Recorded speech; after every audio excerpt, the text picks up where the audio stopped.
Hello मेरे 10th वाले प्यारे दोस्तों, welcome to Path with Excellence एंड हम हैं Path with Excellence to the 10th class की जर्नी पे। चलिए, तो इस चैप्टर में आई कैन अश्योर यू, चाहे आपकी कोई पेस हो लर्निंग की, चाहे आप टॉपर हो, चाहे आप एवरेज स्टूडेंट हो या बिलो एवरेज स्टूडेंट हो, मैं आपको गारंटी के साथ बोलती हूँ कि ये जो चैप्टर हम प्रिंट कल्चर करने वाले हैं, हम इसका एक भी क्वेश्चन बोर्ड एग्जाम में नहीं छोड़ के आएंगे। जी हाँ, चाहे 1 मार्क्स का क्वेश्चन हो, 2 का हो, 3 का हो या 5 का हो, ये लेक्चर सीरीज देखने के बाद आई कैन अश्योर यू आप हर एक क्वेश्चन को लिख पाएंगे विद कीवर्ड्स और full out of full marks score कर सकते हैं। सिर्फ हम कहानी नहीं सुनेंगे, पिक्चर्स के साथ उन सारे कीवर्ड्स को भी याद रखने की कोशिश करेंगे जो आपके एग्जाम में आपको आंसर लिखने में हेल्पफुल हो सकते हैं। और ये जो पूरा चैप्टर है, जो इतना बड़ा 9 सेक्शंस के अंदर डिवाइडेड चैप्टर है, इसको आपके लिए बहुत छोटा सा चैप्टर बना देंगे। आपको टेलीग्राम चैनल पर इसी चैप्टर के नोट्स की एक पीडीएफ मिलेगी जो सिर्फ और सिर्फ 4 पेजेस की है। उसे रिवाइज कीजिए and you are ready to go to the exam.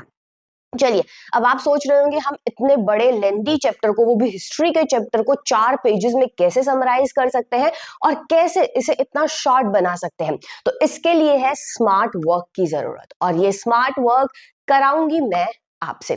कैसे करेंगे हम इसको? सबसे पहले बताती हूँ, इसके लिए आपको चैप्टर समझ लेना जरूरी है कि भाई हमें पूरे चैप्टर में पढ़ना क्या है आखिरकार। तो पूरे चैप्टर में 2 एरियाज दिए हुए हैं। पहला एरिया, वर्ल्ड में किस तरीके से प्रिंट कल्चर इवॉल्व हुआ। प्रिंट मतलब छपाई, ठीक है। क्या होता था कि पहले सब कुछ हाथ से लिखा जाता था। आज मशीनों से जो छपाई का काम होता है, पहले इंसान उसे हाथ से किया करता था, काफी वक्त लगता था।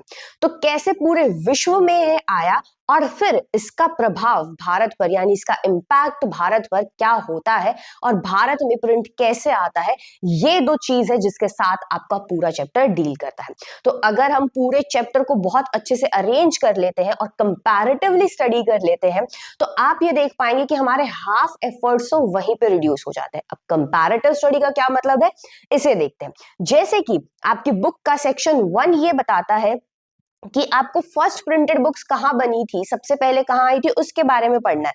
यानी कि चाइना और जापान के अंदर कैसे प्रिंटिंग कल्चर आया, उसके बारे में पढ़ना है। तो क्यों ना हम इसको कंपेयर, सेक्शन 1 को कंपेयर करके पढ़ ले, print come to Europe. Okay, अगर चाइना और जापान में कैसे आया ये पढ़ लिया तो कुछ सेम ही तरीका होगा यूरोप में आने का, तो यूरोप वाला क्यों ना साथ पढ़ ले। ठीक है, अगर यूरोप वाला साथ पढ़ लिया है तो फिर India and world of print, यानी कि भारत में प्रिंट कैसे आया, क्यों ना इसको साथ पढ़ ले। तो मैं आपको ये तीनों ही सेक्शन साथ पढ़ाऊंगी और आप देखेंगे कि पॉइंट्स की रिपीटेशन है, जिससे हमारा वक्त बचेगा और हम पॉइंट्स को रिपीटेशन पे करने से बेटर याद कर पाएंगे। चलिए, और मैजिक देखते हैं आगे कैसे है। देखिए, आगे है नेक्स्ट सेक्शन, बोलता है section 3, the print revolution and its impact. Print revolution जब आता है तो उसके प्रभाव क्या होते हैं। तो उसके प्रभाव, 3 प्रभाव हुए थे, ठीक है। एक तो रिलीजन के नाम पर डिबेट्स जो थी वो बढ़ गई थी।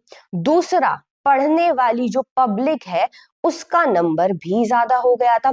और तीसरा, डिसेंट, यानी लोग विद्रोह करने लग गए थे। ओके, चलिए, रिलीजियस डिबेट्स, क्या ये इंडिया वाले सेक्शन में नहीं पूछा गया है, रिलीजियस और पब्लिक डिबेट्स? तो क्यों ना वर्ल्ड में प्रिंट की वजह से जो रिलीजियस डिबेट हुई उसे हम रिलीजियस डिबेट्स ऑफ इंडिया के साथ पढ़ ले। हो गए ना फिर से एफर्ट सेव। तो इसी तरीके से हम एफर्ट्स को सेव करने वाले हैं। जैसे यहाँ पर रीडिंग मैनिया दिया हुआ है। रीडिंग मैनिया का मतलब क्या होता है? इसका मतलब होता है रीडिंग के लिए लोगों के अंदर एक्साइटमेंट देखने को मिल रही थी। तो ये क्यों ना हम वर्ल्ड का जो 4th जो सेक्शन है, ये 8th section new form of publications के साथ पढ़ ले, क्योंकि इसमें भी तो वही बताया गया है कि भारत में कौन कौन से नए रीडिंग पब्लिकेशंस आए। फिर से होगा ना काम आसान। तो इसी तरीके से हम दोनों सेक्शंस को ओवरलैप करके पढ़ेंगे। आपको बस इतना करना है, मुझ पे करना है विश्वास, और फिर हम इस चैप्टर को कंप्लीटली लर्न करेंगे। एक सिंगल सेक्शन, एक सिंगल क्वेश्चन नहीं छूटेगा, ये मैं आपको अश्योर कर सकती हूँ। तो चलिए, अब बिना टाइम वेस्ट करे, पूरी इंट्रोडक्शन मैंने आपको बता दी है ताकि कि आपके मन में कोई डाउट ना रहे। अब हम इस चैप्टर को कुछ पार्ट्स के अंदर कैरी करेंगे। 4 पेजेस मैंने बताए थे, आज पहला पेज पढ़ेंगे, सिर्फ और सिर्फ पहला पेज, ठीक है। तो उससे रिलेटेड जितने भी सेक्शंस है उसे देखते हैं। ओके, तो कहानी शुरू करते हैं द फर्स्ट प्रिंटिंग बुक। सबसे पहली बार बुक कहां पर प्रिंट करने लग गई थी, यानी बुक कहां पर छपनी शुरू हुई थी। यानी कि इससे पहले लोग हाथ से किताबें लिखा करते थे, तो बुक जो छपनी शुरू हुई, ये जो टेक्नोलॉजी है ये सबसे पहली बार अगर मैं सोचूं तो कहां आई होगी। अमेरिका वाले हर चीज में आगे चलते हैं, बट यहां पर बाजी मारता है एशिया। तो ये जो टेक्नोलॉजी है ये सबसे पहले प्रिंटिंग की, छपाई की टेक्नोलॉजी एशिया के अंदर आई। पर एशिया में बहुत से कंट्रीज है, कहां पर आई है सबसे पहले? तो एशिया में ये सबसे पहले कहां पर आती है? चाइना के अंदर। यस, चाइना के अंदर। और चाइना से ट्रेवल करके जाती है ये जापान के अंदर। और एक और कंट्री है जहां पर ये टेक्नोलॉजी बहुत ज्यादा थी, दैट इज कोरिया। जहां पर प्रिंट टेक्नोलॉजी का, यानी कि मशीन जो टेक्नोलॉजी की हमें लिखकर किताबें ना बनानी पड़े, हम छपाई से किताबें बना सके, उस बात की शुरुआत यहीं से होती है। बट आपकी बुक में सिर्फ और सिर्फ जापान और चाइना का जिक्र है, कोरिया का कोई जिक्र नहीं है, तो इसे कर देंगे बाय बाय। चलिए, अब जो सबसे पहला सेक्शन है कि चाइना के अंदर किताबें कैसे प्रिंट हुई, उसके बारे में पढ़ते हैं अगली स्लाइड में। ठीक है, तो ये जो स्लाइड है that is about print in China. Okay, China में प्रिंट की बात करती है, तो ये बोल रहे हैं कि चाइना के अंदर जब सबसे पहली बार प्रिंटिंग टेक्नोलॉजी आई थी, तो क्या वो सीधा ही मशीन्स के थ्रू प्रिंट करने लग गए थे? नहीं, ये गलती कोई बच्चा नहीं करके आएगा। ओके, आप सबने अपने स्कूल में स्टैंप देखी होगी स्कूल की। तो स्कूल में जब आपके एग्जाम शीट पर कोई भी पीएन या कोई टीचर अगर जब स्टैंप लगाने आता है, तो उसमें क्या होता है? एक वुडन चीज होती है, उसके ऊपर स्कूल का नाम एनग्रेव्ड होता है, यानी उसके ऊपर गड़ा हुआ होता है, और उसको एक इंक पैड पे प्रेस करते हैं और उसे प्रिंट कर देते हैं। तो यही तो है वुड ब्लॉक प्रिंटिंग। चलिए, अगर अभी भी समझ नहीं आया है तो इमेजेस के थ्रू देखते हैं। देखिए, इस इमेज में आप ये देख पा रहे होंगे कि यहाँ पे एक मैन एक वुडन ब्लॉक के ऊपर कुछ गढ़ने लगा हुआ है। ठीक है, तो इसको क्या बोलते हैं? एनग्रेविंग, यानी मेरे को जो भी छापना है उसके लेटर्स को बनाना शुरू कर दो। तो इस तरीके से ये हो गई वुड पे एनग्रेविंग। अब इसको हम क्या करेंगे? इंक के अंदर डिप, और इंक के अंदर डिप करने के बाद जैसे इस पिक्चर में हो रही है प्रिंटिंग, हम इसे प्रिंट कर देंगे, तो बन गई ना बुक। बुक बना सकते हैं इसी प्रिंटिंग से, हम अपनी कोई फैब्रिक को प्रिंट कर सकते हैं, किसी कपड़े को प्रिंट कर सकते हैं। ठीक है, यहां तक हुआ क्लियर? अब बात आती है कि हमें लिखना क्या है इस क्वेश्चन के अंदर। जब अगर हमसे पूछा जाए कि चाइना के अंदर प्रिंट कैसे आया, तो आपको यही बोलना है कि चाइना के अंदर सिस्टम ऑफ हैंड प्रिंटिंग था। चाइना के अंदर क्या था? हैंड प्रिंटिंग का सिस्टम था, हाथ से प्रिंट करने का सिस्टम था। और अगर सवाल पूछा जाए भाई ये सिस्टम कब आया, तो 594 एडी के अंदर चाइना के अंदर हैंड से प्रिंटिंग का सिस्टम आया, जिसको हम क्या बोलते हैं? Wood block printing. Printed by rubbing the paper against the ink surface.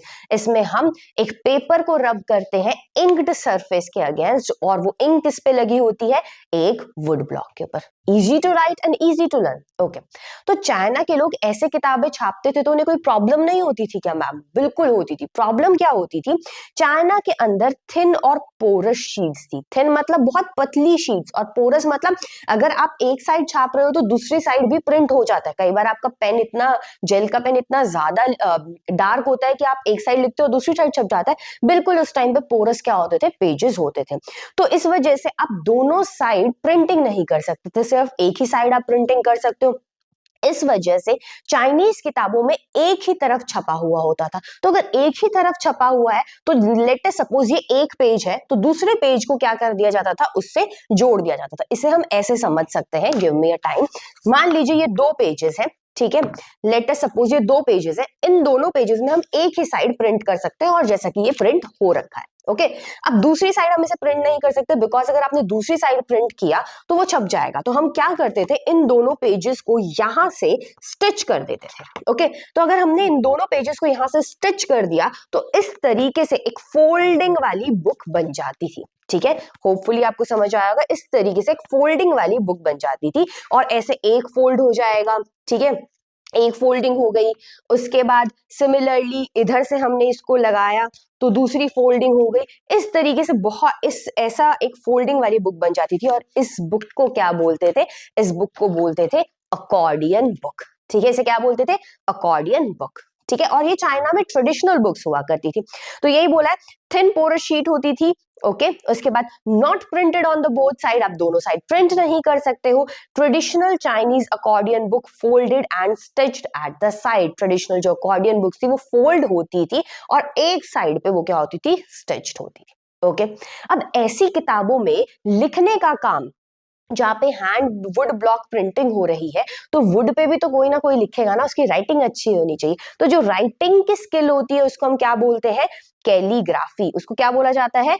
Calligraphy, art of writing. ठीक है, the art of beautiful and stylish writing. आपकी क्लास में गर्ल्स को, even if you are a girl, mostly girls को बहुत अच्छी calligraphy आती है, जैसे बॉयज को भी आती है। ठीक है, तो कैलीग्राफी इसमें यूज की जाती थी। यहां तक समझ हुआ? समझ आया? तो हम प्रिंट इन चाइना इजीली लिख सकते हैं। अब नेक्स्ट आता है कि भाई ऐसा क्या हुआ कि चाइना सबसे पहले केंद्र बनता है, यानी चाइना सेंटर बनता है किसका? प्रिंट का। तो आपका सेकंड क्वेश्चन किस पे पूछा जा सकता है? Why China become the centre of the print? China क्यों बना प्रिंट का सेंटर? तो ठीक है, याद कर लेते हैं कैसे बना प्रिंट का सेंटर। कुछ ना कुछ तो कारण हुआ होगा कि भाई उन्होंने वुड ब्लॉक प्रिंटिंग के बाद उस इतनी किताबें छापी कि हब बन गया चाइना। तो तीन मेजर रीजन है, तीनों याद करेंगे एक ही बार में। तो पहला रीजन है China's huge bureaucratic system. Second reason है आपका urban culture bloomed in the China. Urban culture बहुत ज्यादा फैलने लग गया था। तीसरा है नई टेक्नोलॉजीज आ गई थी। ओके, इसे करने से पहले, समझने से पहले एक बार जल्दी से देख लेते हैं कैसे। ओके, आप एक बार इस पिक्चर को ध्यान से देखिए जो अभी आपको आपकी स्क्रीन पर दिखाई दे रही है। इसमें मैं मार्क करूंगी आपके लिए। यहाँ पे आपको एक पर्सन दिखाई दे रहा है, दैट इज किंग, राजा है। और राजा का जो रूल था वो इंपीरियल रूल था। यहाँ पर एक इंसान हाथ जोड़े खड़ा है, तो ये क्या है? सिविल सर्वेंट है। तो चाइना में उस टाइम पे ब्यूरोक्रेटिक यानी एडमिनिस्ट्रेशन, अगर किसी बच्चे को वर्ड ब्यूरोक्रेटिक याद ना हो तो आप एडमिनिस्ट्रेशन वर्ड इजीली लिख सकते हैं, बिकॉज हमारी क्लास में हर तरीके के स्टूडेंट्स होते हैं। तो एडमिनिस्ट्रेशन का जो सिस्टम था यानी ब्यूरोक्रेटिक सिस्टम था वो बहुत बड़ा था, और वहां पर जितने भी ऑफिसर्स की रिक्रूटमेंट यानी भर्ती हुआ करती थी, अपॉइंटमेंट हुआ करती थी, वो एक एग्जाम के थ्रू हुआ करती थी। जैसे आज के सिविल सर्विसेज की एग्जाम भी होती है ना, उसी वक्त चाइना का राजा सिविल सर्विसेज का एग्जाम कराया करता था। ठीक है, तो अगर इन्हें जॉब चाहिए तो इन्हें क्या देना होगा? एग्जाम। और अगर इन्हें देना है एग्जाम तो इन्हें क्या चाहिए? किताबें। ये किताबें छपवाएगा कौन? इन किताबों को राजा छपवाया करता था। तो बस यही तो आपको बात लिखनी है पहले पॉइंट के अंदर। और जैसे जैसे एग्जाम देने वाले जो कैंडिडेट्स हैं उनका नंबर बढ़ेगा, तो बताओ किताबों की ज्यादा जरूरत होगी या नहीं? बिल्कुल होगी। तो किताबों की अगर ज्यादा जरूरत होगी तो फिर क्या होगा? प्रिंटिंग का नंबर इंक्रीज कर जाएगा। ठीक है, तो यही पढ़ते हैं। चाइना में आपका, यही आपके पॉइंट्स लिखे हैं, ध्यान से देखिएगा। एक एक कीवर्ड को भी पढ़ते हैं क्योंकि हमें क्वेश्चंस लिखने के लिए भी याद करने हैं। तो China has a huge bureaucratic system. China में बहुत बड़ा ब्यूरोक्रेटिक सिस्टम था।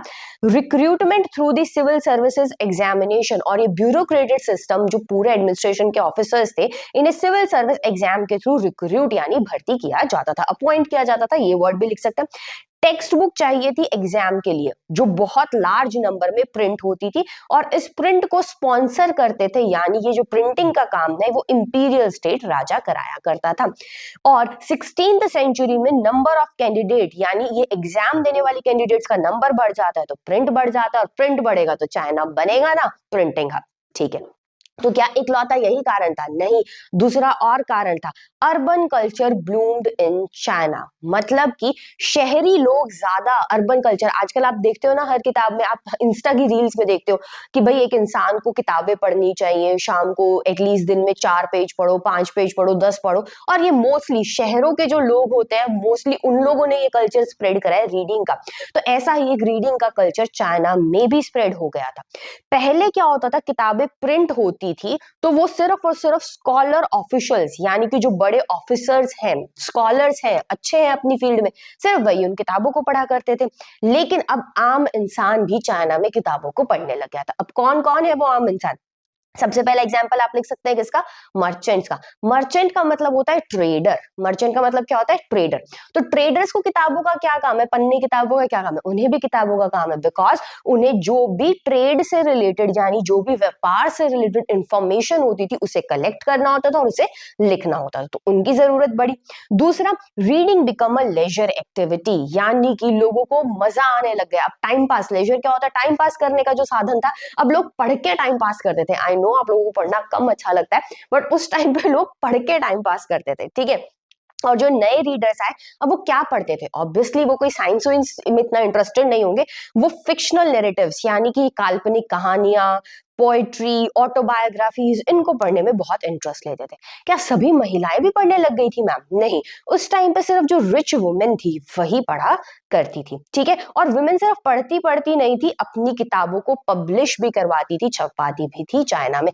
ये दूसरा कारण था जिसकी वजह से चाइना के अंदर आपका प्रिंट कल्चर बहुत ज्यादा इंक्रीज कर जाता है। तीसरा कारण चाइना में प्रिंटिंग कल्चर क्यों इंक्रीज करता है, देखिए चाइना में वुड ब्लॉक प्रिंटिंग थी, यानी कि वुड के स्टेम्प से वो प्रिंट किया करते थे।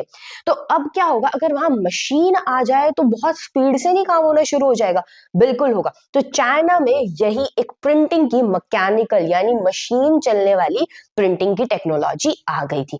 आई कहां से, वेस्टर्न कंट्री से।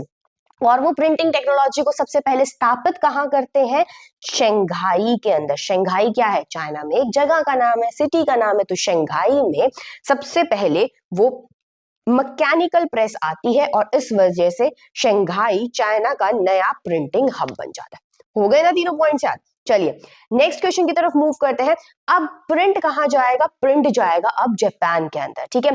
तो नेक्स्ट है प्रिंट जापान में कैसे पहुंचा, ये तो चाइना में था। ओके तो ये जो आप देख रहे हैं ये क्या है, आपके क्यूट से बुद्धिस्ट मिशनरी।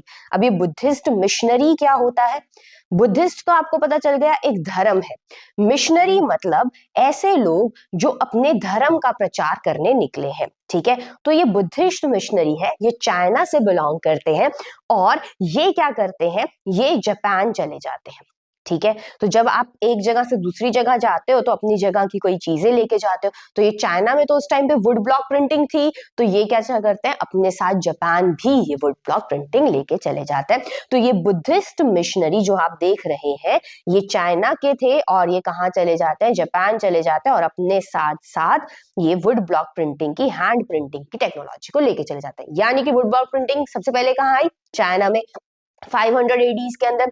जापान में कब आई, 768 टू 770 एडी के अंदर आई। तो सबसे पहली किताब इसी वुड ब्लॉक प्रिंटिंग को यूज करते हुए जो चाइनीज ने सॉरी जापान के लोगों ने छापी, वो भी बुद्धिस्ट ही किताब थी, क्योंकि बुद्धिस्ट लोग ही लेके आए थे। किताब का नाम क्या है, डायमंड सूत्रा। क्या है, और ये 1 मार्क्स का क्वेश्चन आपके एग्जाम में बनता है, तो याद रखना है डायमंड सूत्रा वो पहली किताब थी जापान के अंदर जो जापान के लोगों ने वुड ब्लॉक प्रिंटिंग से छापी, मशीन से नहीं छापी है। इस किताब के अंदर 6 शीट्स थी जिसपे कुछ टेक्स्ट यानी कुछ लिखा हुआ था और वुड कस्ट इलिस्ट्रेशंस थे, यानी कि लकड़ी से कुछ कुछ डायग्राम्स, फिगर्स, डिजाइन्स ऐसे इस किताब पे बने हुए थे। ओके तो क्या चाइना वाले सिर्फ वुड ब्लॉक प्रिंटिंग से सिर्फ और सिर्फ किताबें लिखा करते थे, नहीं। जो चाइना में लोग सॉरी जापान में जो लोग हैं वो इसी वुड ब्लॉक प्रिंटिंग से टेक्सटाइल पे, यानी जैसे आप साइड में देख पा रहे हो इस फिगर के अंदर, ये एक कपड़ा है, इस पे इन्होंने क्या कर रखे, फ्लावर से डिजाइन कर रखे हैं। ये कैसे बनाए उन्होंने, वुड ब्लॉक प्रिंटिंग से, वुड ब्लॉक पे फ्लावर्स बनाए, उसको इंक में डबोया और टेक्सटाइल क्लोथ पे प्रिंट हो गया। इसी तरीके से सिर्फ ये वुड ब्लॉक प्रिंटिंग्स पे नहीं, प्लेइंग कार्ड्स पे भी। अब ये फिगर में हम क्या देख पा रहे हैं, ये कार्ड है, ताश के पत्ते हैं, ताश के पत्तों पे तो हम इतनी सारी ड्राइंग्स, पिक्चर्स देखते हैं, तो ये पिक्चर्स भी वुड ब्लॉक प्रिंटिंग के थ्रू ही छापी जाती थी। इवन मनी पे भी ये जो लोग लिखते थे, पैसे पे, वो भी वुड ब्लॉक प्रिंटिंग के थ्रू ही लिखा करते थे, ठीक है। उस टाइम पे लोग क्या क्या लिखते थे जापान के अंदर, तो पोएट्स जो रेगुलरली अपनी किताबों को वहां पे पब्लिश किया करते थे। जापान के अंदर बुक्स बहुत ज्यादा चीप यानी बहुत ज्यादा सस्ती और अबंडेंट हो गई थी। जैसे कि चाइना में किताबों का नंबर बढ़ा क्योंकि वहां पे अर्बन कल्चर बढ़ा, यानी कि लोगों का इंटरेस्ट बढ़ा किताबें पढ़ने में, शहरी लोगों का। इसी तरीके से जापान में भी अर्बन कल्चर की वजह से प्रिंटिंग बहुत ज्यादा इंक्रीज हुई। वहां पे हमने एक सिटी का नाम पढ़ा था, चाइना के केस में शंघाई, यहाँ के केस में क्या है, ईडो टोक्यो, ठीक है। ईडो टोक्यो का मतलब क्या है, आज जिसको आप टोक्यो के नाम से जानते हैं जिस शहर को, उसका प्राचीन टाइम पे जब ये प्रिंटिंग थी वहां उस टाइम पे उसका नाम क्या था, ईडो, EDO। ठीक है, तो वहां पे आर्टिस्ट और जो टी हाउस गैदरिंग, जैसे आजकल आप चाय वगैरह कैफे वगैरह पीने जाते हो, वहां पढ़ाई वढ़ाई करते हो, है ना, तो ऐसा ही उस टाइम पे भी हुआ करता था।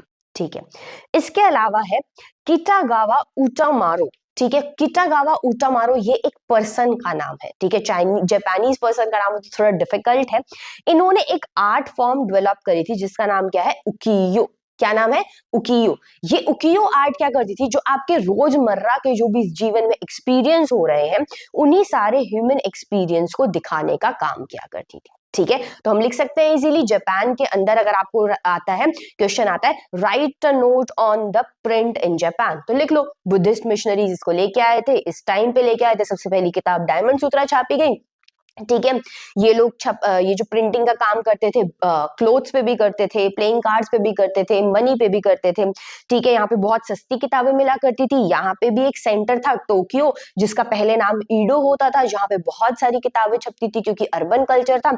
एक किटागावा उटामारो एक नाम के व्यक्ति हैं जिन्होंने उकियो नाम की जो एक तरीके की जो प्रिंटिंग है उसको डेवलप किया था, जिसमें ह्यूमन के एक्सपीरियंस को दिखाया जाता है। So simple. चलिए अगले पॉइंट की तरफ मूव करते हैं, that is manuscripts in the Europe. तो आप में से बहुत से बच्चों को इस वर्ड का मतलब नहीं पता होगा, बट ये आपका मोस्ट इंपॉर्टेंट क्वेश्चन है बिकॉज ये फेवरेट क्वेश्चन है सीबीएसई का। चलिए मैन्युस्क्रिप्ट समझ लेते हैं। हमने बोला वुड ब्लॉक प्रिंटिंग आ गई थी, यानी कि ऐसे छापेंगे और किताब बन जाएगी। ठीक है, तो इससे पहले, छपाई से पहले क्या लोग किताब ही नहीं पढ़ते थे? बिल्कुल पढ़ते थे। तो वो किताब कैसे लिखी जाती थी? हाथ से लिखी जाती थी। तो हाथ से लिखी गई किताबों को हम क्या बोलते हैं? मैन्युस्क्रिप्ट्स। मेन्यू यहाँ पे ह्यूमन के लिए है, मैनुअल के लिए है, हाथ से लिखने के लिए, हाथ से जो भी काम किया जाए उसे मैनुअल बोलते हैं, मेन्यू बोलते हैं। और स्क्रिप्ट्स मतलब लिखाई करी गई, यानी हाथ से लिखाई करके जो किताबें बनाई गई है, दीज आर मैन्युस्क्रिप्ट्स। तो अब यहाँ पे सवाल दोनों तरीके से आता है, मैन्युस्क्रिप्ट्स इन यूरोप पे भी आता है और दूसरा सवाल किस पे आता है? Manuscripts in India. किसी पे भी सवाल आ सकता है। दोनों के आंसर अब भी देख लेना, बिल्कुल अप्रोक्सीमेटली सेम है, थोड़ा सा ही डिफरेंस है, वही डिफरेंसेस तो हमें याद करने हैं। चलिए, तो मैन्युस्क्रिप्ट्स इन यूरोप की बात करें तो manuscripts are the book written with the hand. ठीक है, तो मैन्युस्क्रिप्ट्स क्या होती है? वो किताबें होती है जो हाथ से लिखी जाती है। ओके, सबसे पहले ये कैसे पॉसिबल हुआ? यूरोप के लोग कैसे हाथ से लिखना शुरू कर पाए? यूरोप के लोग हाथ से इसलिए लिखना शुरू कर पाए क्योंकि चाइना से पेपर आया, चाइना से पेपर यूरोप तक पहुंचा। पहले यूरोप में पेपर भी नहीं था। देखो आज यूरोप वाले इतना वो करता है, यूरोप में पेपर भी नहीं था, वो भी चाइना से पहुंचा और कैसे? सिल्क रूट के थ्रू, जिसकी वजह से स्क्राइब्स होते हैं जो लोग हाथ से लिखते हैं, वो पहली बार किताब को लिख पाए। लेकिन ऐसा क्या कारण है कि मैन्युस्क्रिप्ट्स रिमेन लिमिटेड, कि मैन्युस्क्रिप्ट्स को लोगों ने इतना ज्यादा पसंद नहीं किया? मतलब मैन्युस्क्रिप्ट्स हमेशा से कम ही ज्यादा लोगों को पसंद आई, यानी कि लिमिटेशंस, कमियां क्या थी मैन्युस्क्रिप्ट्स की? तो हम कमियों के बारे में बात करते हैं। पहली कमी क्या थी कि ये जो मैन्युस्क्रिप्ट्स है ये क्या थी? हैंड रिटन थी on expensive paper. Expensive paper Europe के अंदर एक किस पे लिखा करते थे? मोस्टली वेलम के ऊपर लिखा करते थे। वेलम क्या है अब ये? यानी कि एनिमल की स्किन, किसी जानवर की खाल से वो पेपर बनाएंगे जिसे वेलम बोलेंगे, उस वेलम पे वो लिखाई का काम किया करते। तो सोच के देखो कितना महंगा ये प्रोसीजर हो जाएगा। सिर्फ और सिर्फ रिच यानी अमीर लोग हैं वही इसको अफोर्ड कर सकते थे। तो पहला तो कारण ये था जिस वजह से मैन्युस्क्रिप्ट्स इतनी ज्यादा नहीं चली। दूसरा कारण था कि मैन्युस्क्रिप्ट्स, अब लोग किताब ज्यादा पढ़ना शुरू कर रहे हैं, और अगर आप किताब हाथ से लिखोगे, तो मैं आज एक प्रोजेक्ट लिखने को दे दूं हाथ से, तुमसे एक दिन में पूरा ना हो, और उन्हें तो किताबें लिखनी है, तो सोच के देखो क्या वो लोगों की डिमांड को पूरा कर पाएंगे? नहीं कर पाएंगे। तो handwritten manuscripts increasing demand को सेटिस्फाई नहीं कर पा रही थी। तीसरा कारण एक्सपेंसिव थी, उनको कॉपी करना बहुत महंगा होता था। अब एक से मैन्युस्क्रिप्ट, अब तुम भी किसी से अगर अपनी फाइल लिखवाते हो तो तुम कहते हो ना तेरे को 500 रुपए दे दूंगा, तो लिख दे यार जैसे तैसे लिखे। ठीक है, तो ऐसे ही अगर आप किसी से लिखवा रहे हो अपनी बुक, या फिर बुक की बहुत सारी कॉपीज बनवा रहे हो, तो बहुत महंगा पड़ता था लिखने वाले को। दूसरा है कि लेबोरियस, बहुत लंबा टाइम लगता था, मतलब इतनी मेहनत लगती थी, बहुत टाइम कंज्यूमिंग बिजनेस था ये। तो ये भी एक इसकी कमी है मैन्युस्क्रिप्ट्स की। मैन्युस्क्रिप्ट्स वर फ्रेजाइल, फ्रेजाइल मतलब बहुत वीक, बहुत नाजुक होती थी, जल्दी से खराब हो जाती थी, टूट जाती थी, डिफिकल्ट टू हैंडल, इसीलिए क्या है वो हैंडल करना बहुत डिफिकल्ट। जैसे आप इस इमेज में देख पा रहे हो कितनी अजीब सी इसकी कंडीशन है, आप इजीली उसको हैंडल नहीं कर सकते, कहीं पे भी इजीली लेके नहीं जा सकते, एक एक पेज संभाल के रखना पड़ेगा। तो इस वजह से भी मैन्युस्क्रिप्ट्स को लोग बहुत ज्यादा यूज नहीं करते थे। दूसरा, अब जैसे अगर मैं अपनी हैंडराइटिंग में कुछ लिखूं तो तुम्हें समझ आ रहा है, नहीं आ रहा। अब हर इंसान की अलग अलग हैंडराइटिंग है, तो ऑब्वियस सी बात है आपको वो इजीली समझ नहीं पाओगे। ये भी मैन्युस्क्रिप्ट्स की एक कमी हुआ करती थी। मैन्युस्क्रिप्ट हाथ से लिखी गई किताब है और किसी और की हैंडराइटिंग समझना बहुत मुश्किल है। तो जो मैन्युस्क्रिप्ट्स की जो सारी की सारी कमियां हैं उसको वुड ब्लॉक प्रिंटिंग आके संभालती है, उसको सही करती है। इसीलिए लोग मैन्युस्क्रिप्ट्स को बहुत कम यूज कर रहे थे। और आपसे क्वेश्चन पूछा जाता है एग्जाम के अंदर कि why manuscripts were used in the less number in Europe. चलिए अब इंडिया के अंदर मैन्युस्क्रिप्ट्स की बात कर लेते हैं। तो इंडिया के अंदर भी क्या मैन्युस्क्रिप्ट्स चलती थी मैम? क्या इंडिया के अंदर भी लोग किताबें छापने से पहले हाथ से लिखा करते थे? अरे हमें तो पता है, हमारे वेद पुराण हाथ से ही लिखे गए हैं, मैन्युस्क्रिप्ट्स के फॉर्म में ही लिखे गए हैं। तो बिल्कुल इंडिया में एक बहुत ओल्ड ट्रेडिशन है, पुराना ट्रेडिशन है कि हाथ से स्क्रिप्चर्स को लिखने का, हाथ से किताबों को लिखने का। हम यहाँ मैम कौन कौन सी भाषा में किताबें लिखते थे? संस्कृत, अरेबिक, वर्नैकुलर, अपनी लोकल लैंग्वेज में भी लिख लेते थे, ठीक है। अच्छा मैम, यूरोप में तो लोग एनिमल की स्किन यानी वेलम पर लिखते हैं, हमारे यहाँ किस पर लिखते थे? पाम लीव्स के ऊपर, पत्तों के ऊपर लिख लिया, या हैंडमेड हाथ से बनाए हुए पेपर के ऊपर लिख लिया। और उन पेपर्स को बहुत इजीली इलिस्ट्रेट किया जाता था, मतलब डायग्राम्स वगैरह उसके अंदर बनाए जाते थे। ओके, अब आप इस साइड में एक वुडन सा बॉक्स देख रहे हैं। तो मैन्युस्क्रिप्ट्स मैंने बताया था कि बहुत फ्रेजाइल होती थी, पत्तों पे लिखोगे कुछ, ठीक है, या हाथ से बने पतले से पेपर पे कुछ लिखोगे, उसको संभालना कितना मुश्किल है ना। तो उसको ऐसे से वुडन से बॉक्स के अंदर, वुडन से कवर के अंदर रखा जाता था, ताकि कि भाई वो मैन्युस्क्रिप्ट पे जो भी लिखा है, हाथ से लिखा है उस पाम लीफ के ऊपर, पत्ते के ऊपर, वो टूट ना जाए, खराब ना हो जाए। तो ठीक है, वुडन कवर्स के अंदर रखा जाता था ताकि उसको प्रिजर्व करके रखा जा सके, उसको संभाल के रखा जा सके, ठीक है।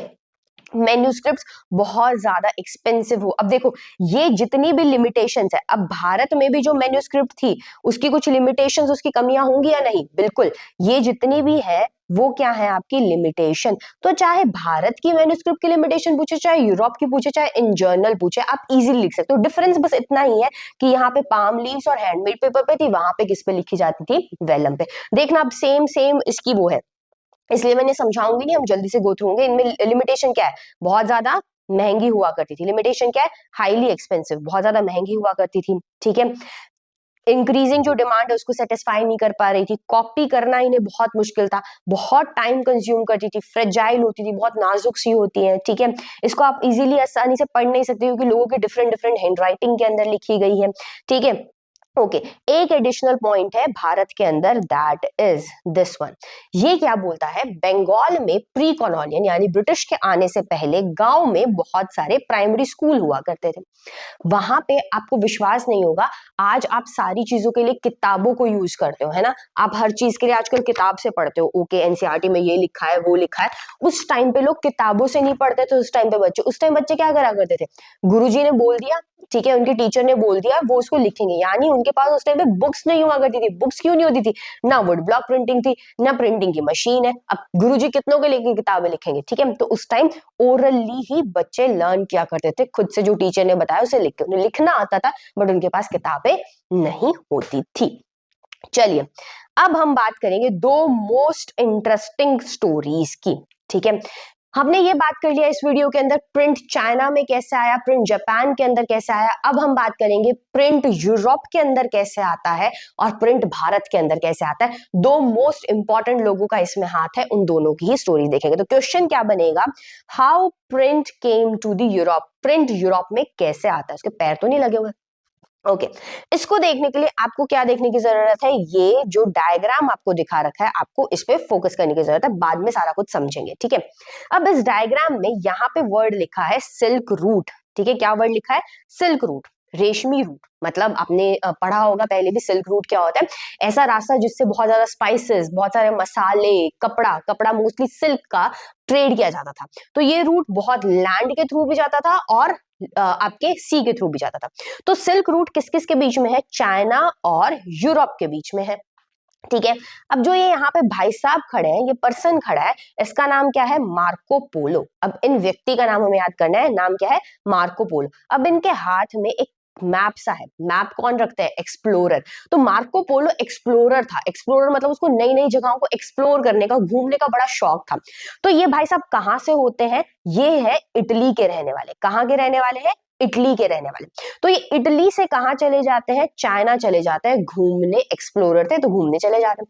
अब चाइना जब गए तो उस टाइम पे चाइना में थी क्या? Would block printing. चाइना में क्या थी? Would block printing. तो अब वहां पे गए तो वहां से कुछ सीख के आएंगे। अब मार्को पोलो चाइना से मार्को पोलो वापस कहाँ की तरफ आते हैं? इटली की तरफ आते हैं। तो इटली वालों को भी ये क्या सिखा देते हैं? Wood block printing. और हमें पता है इटली कहाँ पर लाया करता है? यूरोप में लाया करता है।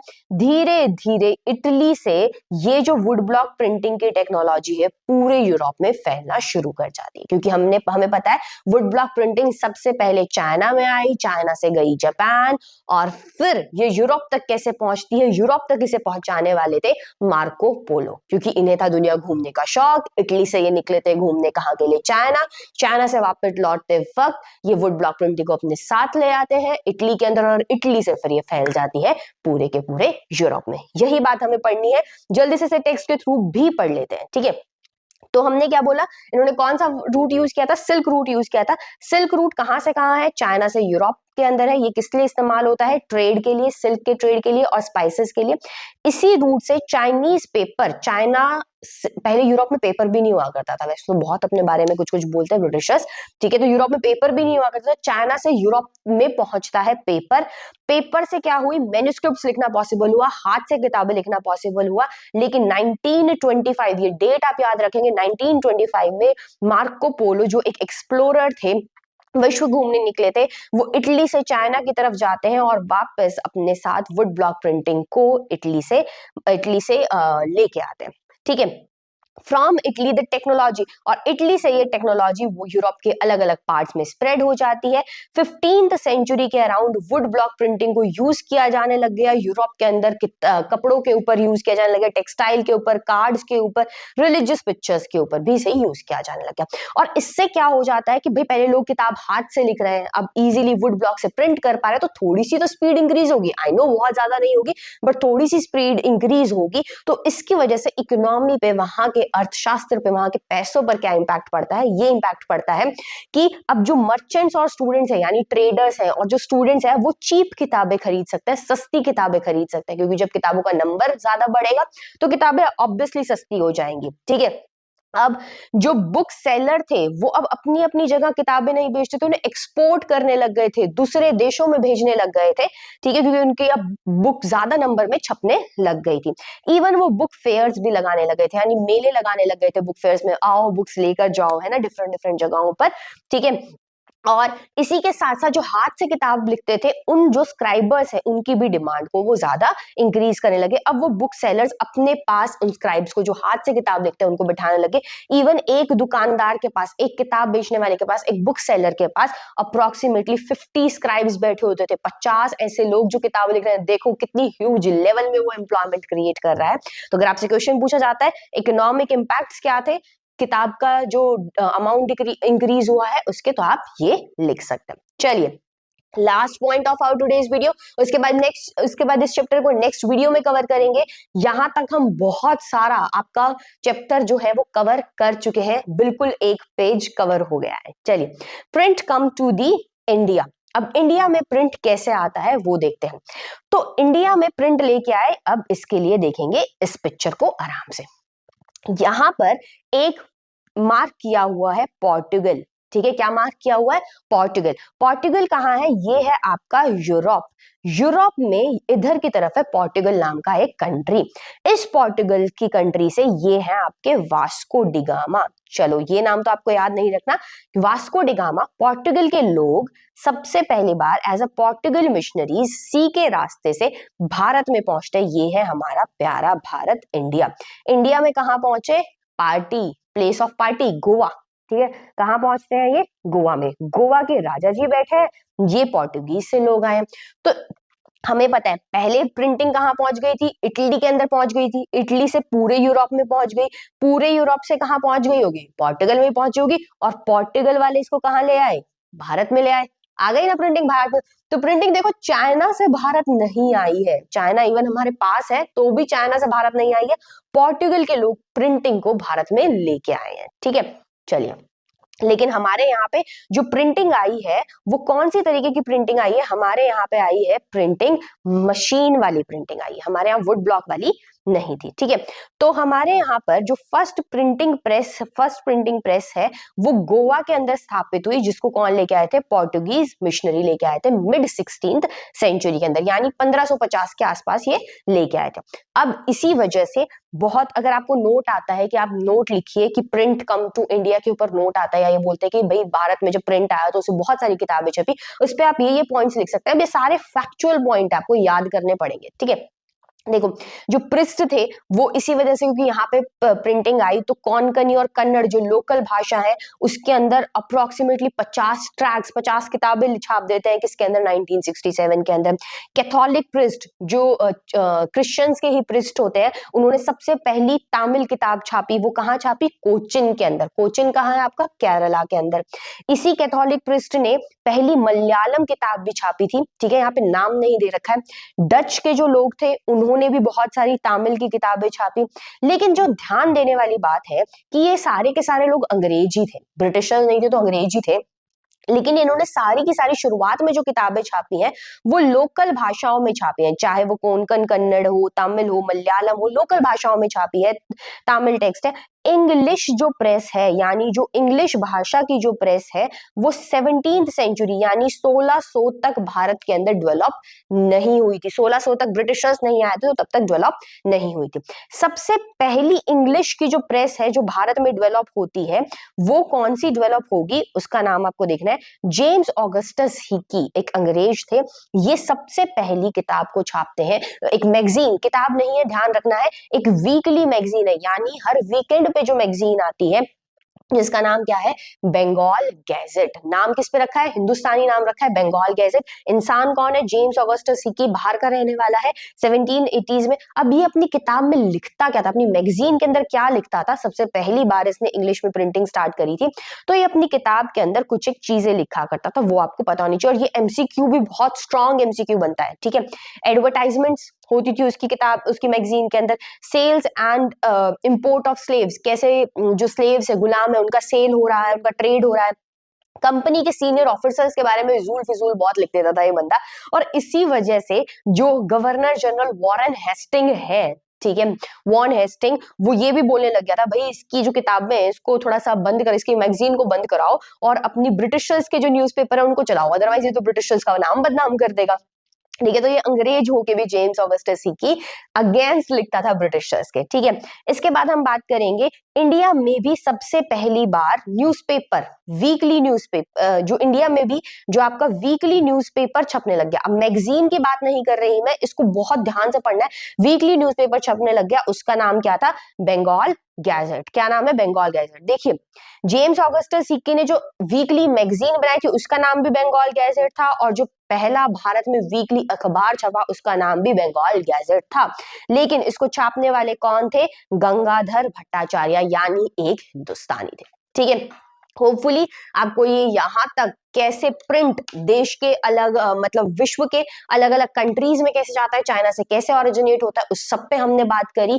आपको होपफुली ये समझ आएगा। और हमने यहाँ पर 6 से 7 आपके बहुत इंपॉर्टेंट क्वेश्चंस को देख लिया है, तो जरूर से जरूर टेलीग्राम चैनल पर जाइएगा और इस जो वीडियो के नोट्स हैं वो उठाकर उन्हें एक बार रिवाइज कर लीजिएगा, इन सभी कीवर्ड्स को। आई एम श्योर आप पूरे मार्क्स सिक्योर कर सकते हैं।